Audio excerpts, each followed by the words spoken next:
Hi, my name's Shah and I'd like to thank you for listening to this video.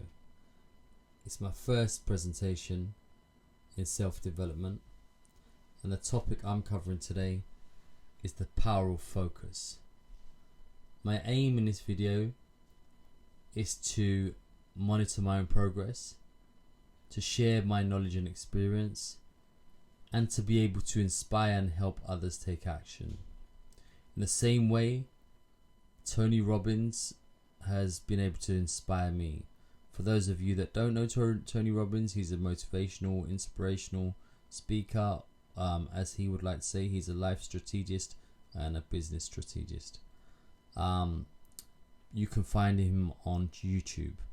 I'd just like to tell you, about 3 months ago, I went through a very difficult time in my life, whereby I became very stressed out, which I believe led to depression. I stopped caring about my appearance. I put on a lot of weight. I felt fat and ugly. I felt overwhelmed with the amount of workload that I had. I had trouble breathing. I had anxiety every day. And I had so many things that all went wrong all at the same time, and I felt that my life was just spiraling out of control. I used to walk down the street crying, and I didn't realize what was happening to me. I now understand that I was focusing on negative thoughts and negative things which made me feel negative, and I now understand that there was something wrong with my psychology. I didn't want to go to doctors for help because I believe doctors just prescribe antidepressants. Now, they're not a fix, they're just a temporary fix. They're not the long-term solution.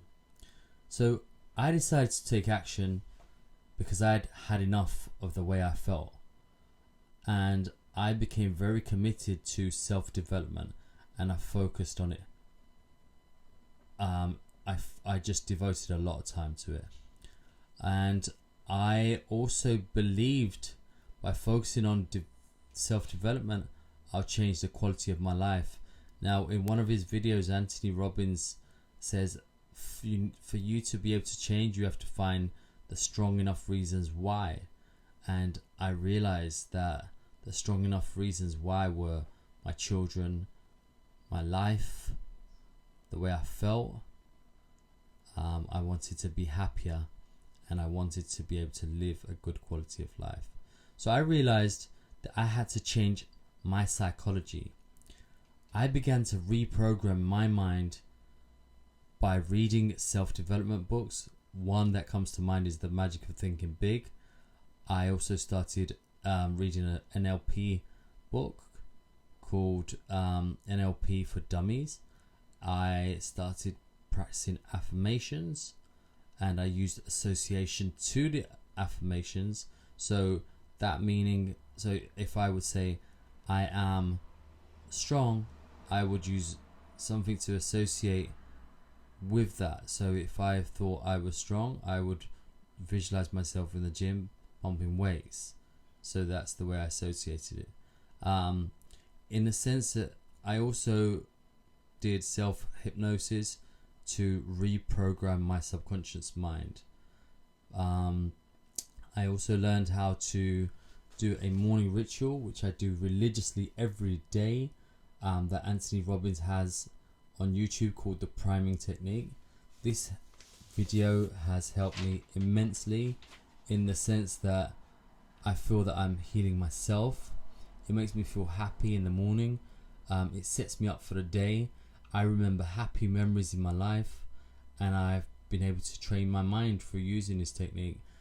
Tony Robbins also takes you through visualization techniques and helps you focus on your goals, and there's some form of meditation in there, and it's an excellent technique which has helped me keep me focused on my goals. Like I said, I do it religiously. If I don't do it, I don't feel good. My advice to anyone that's listening to this video would be to also listen and practice that technique. Other things that you can do to stay focused is to remove or limit distractions such as phone, email or TV, WhatsApp, Facebook and all these other things. They take up so much of your time. Perhaps learn to manage your time better if you do want to still take part in those. But really and truly, I believe those Facebook and certain other social media stuff is all a waste of time and it distracts you. Remaining focused is key to the quality of your life. It can determine whether you succeed or fail. It can determine whether you live a fulfilling life or you're stressed. And it can also change the way you feel. Like I said, when I started to focus on a lot of negative stuff, I felt negative. So remember to focus on the positive aspects in your life. Life can sometimes be very challenging, very stressful. You can feel overwhelmed, and that soon starts to take a toll, which can lead to worst case scenario depression. When events control us, they become too much to deal with, then some people even seek pleasure to try to balance life out, and they resort to alcohol, drugs, or hard drugs or soft drugs as a form of escape, from worry. Now, my personal advice would be to seek some form of self-development, because that's a long-term solution. That by you reprogramming your mind, you develop techniques to help you in life, and you can help others. I even 3 or 4 months ago in March 2017, I even began to worry about silly little things that weren't even happening in my life. I started to worry about them. It really did spiral out of control, and until I did something about it, until I took action, it would have spiraled out of control even more. Because self-development has enabled me to really understand what or how powerful our minds can be if trained in the right way. You develop tools, you develop strategies. It teaches you how to remain focused and not to worry about stuff that hasn't happened yet. You deal with that if it does happen. And it teaches you how to do activities that stimulate your brain, how to become fulfilled. In March 2017, when I was in that negative state, I did a lot of soul searching. I needed to become truly fulfilled. Now, I believe I'm blessed. I have so much in my life that I'm truly blessed, and I realize that now. At the time, I didn't feel like that. It's not all about money. Life's not only about money. Okay, money does help. Of course, it contributes towards happiness. You can lead a more fulfilling life. But sometimes it's about helping the less fortunate in your life. When you help the less fortunate, it makes you happy, deeply fulfilled inside as well. I mean, I'm proud to say I do a lot of charitable stuff. I do a lot of charitable work. Every month I donate to a third world orphanage. In the past I've donated to Great Ormond Street Children's Charity Hospital on various occasions. I've donated to starving kids around the world. I've also done many charitable events for other things which I can't even remember. But the realization that I had in March 2017 was when I physically took stuff to people and I gave it to them in their hands, that made me truly fulfilled and truly happy. To see the smile on people's faces made me truly happy. Now, this brought back a memory when I was a child I could relate to, because there was 2 instances that clearly came to mind. And one of them was when a social worker by the name of Caroline brought a black bag full of toys to our home on Christmas. And I remember my eyes lighting up and I was so happy, and I thanked her so much. And I guess she must have felt happy and overwhelmed by seeing me happy. And that's why she did her job. On another occasion, it was Eid, and I remember there was an old man an Asian man who came to our home. He had a chicken, which obviously had been bought by the butcher shop. It was not live. It had been cut up. He had a white beard, and he knocked on our door. I answered the door. He then said, "Give this to your mum for you guys to cook and eat." So I remember feeling so happy because we didn't have no food in the house that day. And I said to him, "Thank you very much." And he just smiled and walked away. And I now realize how happy that he must have felt seeing me happy.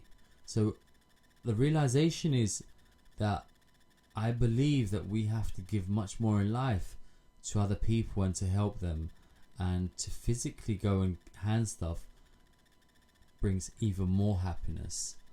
Now I have developed a strategy which has helped me succeed in life, and I have learned some new techniques in these last 3 months which I believe would help and inspire some people, and I'd like to share those with you. The first step of a strategy would be to understand what really makes you happy and fulfilled and what you enjoy, and then chase that. And if you chase it and you fail, there's more likeliness that you're going to get up, brush yourself down and chase it again, because it's something that you enjoy doing. Number 2 would be plan your life and get a vision. Number 3 would be set goals, review those goals daily because they help you stay focused. Number 4 would be create an action plan and take steps daily. Number 5 will be to reprogram your mind and belief system. I'm sure some of you know who Oprah Winfrey is. If you look back to her childhood, you will understand that this lady has such a traumatic childhood, and to achieve what she has achieved is amazing. She is a true inspiration. Tony Robbins is also another person that I truly am inspired by. This man has achieved so much, and having such a difficult childhood, he truly inspires me as well. And there's someone else on YouTube who has inspired me quite a lot, and his name's John Assraf. But look into these people and you'll see how they had very difficult upbringings, and they've been able to change their lives through reprogramming their minds. Number 6 would be take action and do whatever it takes. Number 7 will be build a never quit attitude. Of course there are going to be challenging times ahead. Of course you're going to fail at certain things, but don't give up. Whatever you do, just follow it through. Number 8 will be get a coach, mentor, or even a friend that helps you stay focused. Number 9 would be learn to manage your time effectively. Number 10 would be understand that life is a learning curve. It's a journey. Now sometimes you will be challenged, but everything happens for a reason. God will test you, and He will test your strength. Sometimes you will fail. Just get up, pick yourself up, brush yourself down. As the song Aaliyah sang was, if first you don't succeed, get up and try again. I've been reading a book recently by Richard Branson called Like a Virgin, and it describes how the Beatles, who were such a successful band in, I believe it's the 60s or 70s, were rejected 7 times before they found a record deal. So they were actually rejected 7 times, but they became an enormous band with international fame. Edison, who invented the light bulb, failed 1,000 times, but he didn't see that as failure. He said, I just found another way that the light bulb should not be created. If you look into the story of Honda faced so many challenges, it's unbelievable. And if you look into that story, you'll realize what challenges that person came through and how successful he became. I believe in the World War, the factory got bombed, and he had to rebuild it up from scratch all over again. So that is my first video. I thank you very much for listening, and I hope you're gonna share this video. I hope that it has inspired you, and I hope that you'll be listening to others to come. Thank you.